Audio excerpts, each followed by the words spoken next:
Hello everyone, welcome back to English drop. तो last class तक हम अपना प्रेजेंट जो टेंस है वो कंप्लीट पढ़ चुके थे। उसके चारों पार्ट थे वो कंप्लीट पढ़ चुके हैं। साथ में उनसे रिलेटेड जितनी एक्सरसाइज थी वो भी हम कर चुके थे। इसमें present simple tense, present continuous, perfect और परफेक्ट कंटिन्यूअस टेंस के हम कंप्लीट कर चुके हैं। आज हम स्टार्ट करेंगे नेक्स्ट पार्ट हमारा पास्ट टेंस, जिसमें फर्स्ट टाइप दिया हुआ है पास्ट सिंपल टेंस। उसके बारे में बात करेंगे। तो सबसे पहले बात करें इसकी हिंदी में पहचान। हिंदी अगर कोई सेंटेंस हमें दिया हुआ है तो उसकी पहचान क्या होती है, कैसे पता चलता है। तो उसमें दिया हुआ आता है या, ये या फिर था, थी और थे। मतलब वह यहाँ आया या वह यहाँ आया था। एक ही बात है, वह यहाँ आया या फिर वह यहाँ आया था। तो इस टाइप से हमें सेंटेंस, उसने मुझे पेन दिया या उसने मुझे पेन दिया था, ये जितने भी सारे सेंटेंस होते हैं वो पास्ट सिंपल टेंस के अंदर आते हैं। पास्ट सिंपल टेंस के अंदर जो हेल्पिंग वर्ब होती है वो होती है डिड। अब एक अकेली सिंगल हेल्पिंग वर्ब है तो कंप्लीट सब्जेक्ट, जितने भी सब्जेक्ट होंगे ऑल सब्जेक्ट के साथ डिड का यूज किया जाता है। डिड के साथ जो मेन वर्ब है वो हमेशा फर्स्ट फॉर्म आती है। जब भी डिड हेल्पिंग वर्ब का यूज़ किया जाएगा किसी सेंटेंस में तो उसके बाद में मेन वर्ब है, उसकी फर्स्ट फॉर्म बेस फॉर्म है वो आती है। लेकिन जैसे हमने प्रेजेंट सिंपल टेंस में देखा था कि सिंपल सेंटेंस में या तो हम फर्स्ट फॉर्म या फिर फर्स्ट फॉर्म प्लस एस या एस का यूज़ करते थे। तो वैसे ही ठीक यहाँ पर होगा कि अगर पास्ट सिंपल टेंस का कोई सेंटेंस है और वो सिंपल सेंटेंस है तब हम वहाँ पर हेल्पिंग वर्ब का यूज़ ना करके सेकंड फॉर्म का यूज़ करेंगे। और ये सब कैसे होगा वो हम इस एग्जाम्पल से देखेंगे। तो लिखा है उसने मुझे एक पेन दिया या उसने मुझे एक पेन दिया था। तो he gave me a pen simple sentence है। देखो यहाँ पर कौन सी फॉर्म आई है, सेकंड फॉर्म का यूज किया है। नेक्स्ट सेंटेंस में लिखा है मैंने उसे यहाँ नहीं बुलाया या मैंने उसे यहाँ नहीं बुलाया था। ये सेंटेंस है, लेकिन इस बार हमारा सेंटेंस कैसा आ चुका है, नेगेटिव सेंटेंस है। तो नेगेटिव सेंटेंस में हमें पता है डिड का यूज़ करेंगे और साथ में फर्स्ट फॉर्म का यूज़ करेंगे। तो I did not call him here या I didn't call him here. तो इस टाइप से हम इंग्लिश से हिंदी में ट्रांसलेट या फिर हिंदी से इंग्लिश के अंदर ट्रांसलेट किसी भी सेंटेंस को कर सकते हैं। अब बात करें use of past simple tense. English में अगर कोई सेंटेंस या fill in the blank correct form अगर हमें पूछे तब हमें किस चीज़ का ध्यान रखना है। सबसे पहले लिखा है पास्ट सिंपल टेंस का प्रयोग ऐसे एक्शंस के लिए होता है जो पास्ट या भूतकाल में कभी घटित हुए थे। मतलब ऐसी कुछ घटनाएं जो पुराने टाइम में कभी ना कभी किसी ना किसी टाइम पर घटित हुई थी, उन सभी एक्शंस के साथ में कौन से टेंस का यूज़ किया जाएगा, पास्ट सिंपल टेंस का यूज करेंगे। सिंपल सेंटेंस में सेकंड फॉर्म लगा देंगे या फिर डिड के साथ फर्स्ट फॉर्म का यूज किया जाएगा। अब है सबसे पहले हम बात करें एडवर्ब की, कौन कौन सी एडवर्ब हमें सेंटेंस के अंदर दी हुई आती है। तो लिखा है पास्ट टाइम एक्सप्रेसिंग वर्ड, ऐसे वर्ड जो पास्ट टाइम को एक्सप्रेस करते हो या फिर जिनको कहा जाता है एडवर्ब्स ऑफ टाइम, जो कि किसको डिनोट करेगी, पास्ट टाइम को डिनोट करेगी। जिनमें आती है yesterday, ago, last plus time. Last plus time मतलब last day, last month, last year, last night, या फिर the previous day, previous night, previous year, previous month, previous week. ये सब आ जाए किसी सेंटेंस के अंदर हमें मिल जाए तब हम कौन से टेंस का यूज़ करेंगे, पास्ट सिंपल टेंस का यूज करेंगे।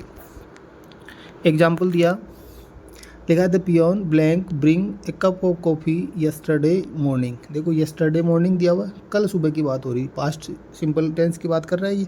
और हमारा सिंपल सेंटेंस है, वर्ब है हमारे पास ब्रिंग और हमें सेकंड फॉर्म का यूज करना है। सेकंड फॉर्म हो जाएगी इसकी ब्रोट। नेक्स्ट क्वेश्चन दिया लास्ट संडे। अब लास्ट संडे मतलब past simple tense, simple sentence है तो गो की सेकंड फॉर्म हम क्या कर देंगे, यहाँ पर वेंट का यूज हो जाएगा। थर्ड दिया है she blank not make this painting 2 days एगो। ठीक है, 2 days एगो की बात हो रही है, 2 दिन पहले की बात हो रही है। लेकिन इस बार सेंटेंस हमारा कैसा आ गया, नेगेटिव आ गया। तो नेगेटिव आते हमें पता है कि हम किसका यूज़ करेंगे, डिड, नॉट और मेक। तो क्या हो जाएगा, she did not make this painting 2 days ago. Next point है हमारा, इसमें है कि अगर किसी सेंटेंस के अंदर हमें it is time, it is high time, it is about time आ जाए तो उनके बाद भी हमेशा कौन से टेंस का यूज़ किया जाता है, पास्ट सिंपल टेंस का यूज़ किया जाएगा। वही प्रोसेस रहेगी। सिंपल सेंटेंस में हम सेकंड फॉर्म का यूज़ करेंगे और अदर के अंदर डिड प्लस फर्स्ट फॉर्म का यूज़ करेंगे। तो एग्जांपल दिया है it is time. It is time से मतलब पता चल गया हमें कि पास्ट सिंपल टेंस का यूज करना है। वर्ब हमारे पास स्टार्ट दी हुई है, सेकंड फॉर्म क्या हो जाएगी इसकी, स्टार्टेड। नेक्स्ट लिखा है, नेक्स्ट जो पॉइंट है हमारा वो है कंडीशनल सेंटेंस में इफ़ क्लोज का प्रयोग हो तो इससे प्रेजेंट या फ्यूचर टाइम का बोध होता है। कि अगर कोई कंडीशनल सेंटेंस है इफ़ क्लोज वाला, जो सेंटेंस इफ़ से स्टार्ट होता है, तो वो हमेशा कौन से टेंस का बोध कराता है, मतलब किस टेंस के बारे में बात करता है, वो प्रेजेंट या फ्यूचर टेंस की बात करता है, या उसका मीनिंग है वो प्रेजेंट या फ्यूचर टेंस में जाएगा। लेकिन फिर भी उसमें यूज कौन से टेंस का होगा, सेकंड फॉर्म, मतलब जो पास्ट सिंपल टेंस है या फिर सेकंड फॉर्म का यूज किया जाएगा। एग्जाम्पल से देखें, लिखा है इफ़, देखो इफ़ आ गया, कंडीशनल सेंटेंस है तो ये इफ़ क्लोज है। ये यहाँ से यहाँ तक का जो पार्ट है वो क्या है, इफ़ क्लोज है। If you reach in time you might catch the bus. अब देखो हमने देखा था कि ये प्रेजेंट या फ्यूचर टेंस का बोध कराता है, लेकिन यूज कौन से टेंस का करना है हमें, पास्ट सिंपल का। तो रीच का तो यहाँ क्या हो जाएगा, रीच्ड। अब इसका मीनिंग क्या हो जाएगा कि अगर तुम समय पर पहुँच जाओगे तो तुम बस कैच कर लोगे, बस पकड़ लोगे। ठीक है, फ्यूचर की बात होगी। अब हम बात करें एक्सरसाइज की। तो फर्स्ट क्वेश्चन हमें दिया है yesterday I go to market. Yesterday से पता चल गया पास्ट सिंपल टेंस है। पास्ट सिंपल टेंस में सिंपल सेंटेंस में सेकंड फॉर्म का यूज करेंगे। गो की सेकंड फॉर्म क्या हो जाएगी, वेंट। सेकंड क्वेश्चन दिया है she blank watch a movie last night. Last night past simple tense, simple sentence है। वॉच की सेकंड फॉर्म क्या लगा देंगे, वॉच्ड का यूज हम यहाँ पर कर देंगे। थर्ड क्वेश्चन है मैनी ईयर्स एगो, बहुत साल पहले। एगो का मतलब पास्ट सिंपल टेंस। ही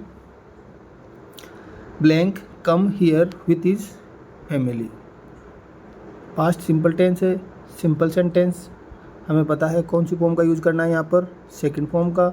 वर्ब है हमारे पास कम, और कम की सेकंड फॉर्म होती है केम, तो यहाँ पे क्या आ जाएगा, केम का यूज आ जाएगा। फोर्थ क्वेश्चन लिखा है we blank visit our grandparents last weekend. Last weekend मतलब past simple tense, simple sentence, second form का यूज करेंगे, क्या हो जाएगा, विजिटेड। तो we visited our grandparents last weekend. अब कुछ क्वेश्चन है हमारे जो एमसीक्यूज या ऑब्जेक्टिव क्वेश्चन है। इसमें लिखा है she blank to the park yesterday.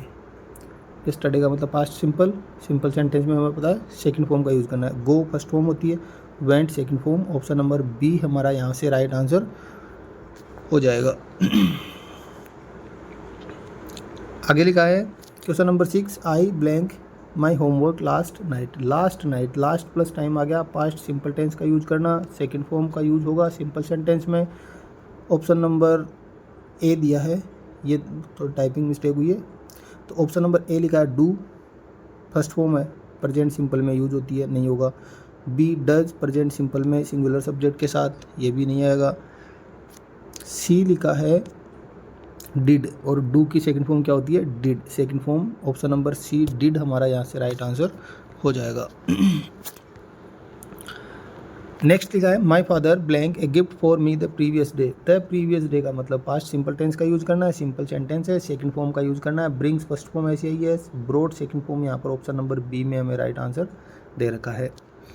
अब एक लास्ट है छोटी सी बात जो आपको याद रखनी है, वो ये है कि जब कभी भी हम अपनी पास्ट हैबिट को बताएं, किसी पुरानी आदत को बताएं, चाइल्डहुड हैबिट्स हो बोल दो या फिर पास्ट हैबिट बोल दो, या पास्ट हैबिचुअल एक्शन बताने के लिए यूज्ड टू का ही प्रयोग, कि मैं बचपन में खेला करता था, मैं बचपन में डांस किया करता था, मैं बचपन में गाने गाया करता था, तब हम किसका यूज़ करते हैं, यूज्ड टू का प्रयोग करते हैं। लिखा Gandhi ji used to spin in the afternoon, की जब गांधी जी दोपहर बाद में क्या करते थे, स्पिन क्या करते थे, मतलब वो सूत काटने का या फिर वो चरखा घुमाने का काम करते थे। तो ये बात भी हमें याद रखनी है, पास्ट हैबिट बताने के लिए किसका यूज़ किया जाता है, यूज्ड टू का। और यूज्ड टू के बाद में हमेशा कौन सी फॉर्म आती है, वर्ब की फर्स्ट फॉर्म। तो ये था हमारा पास्ट सिंपल टेंस।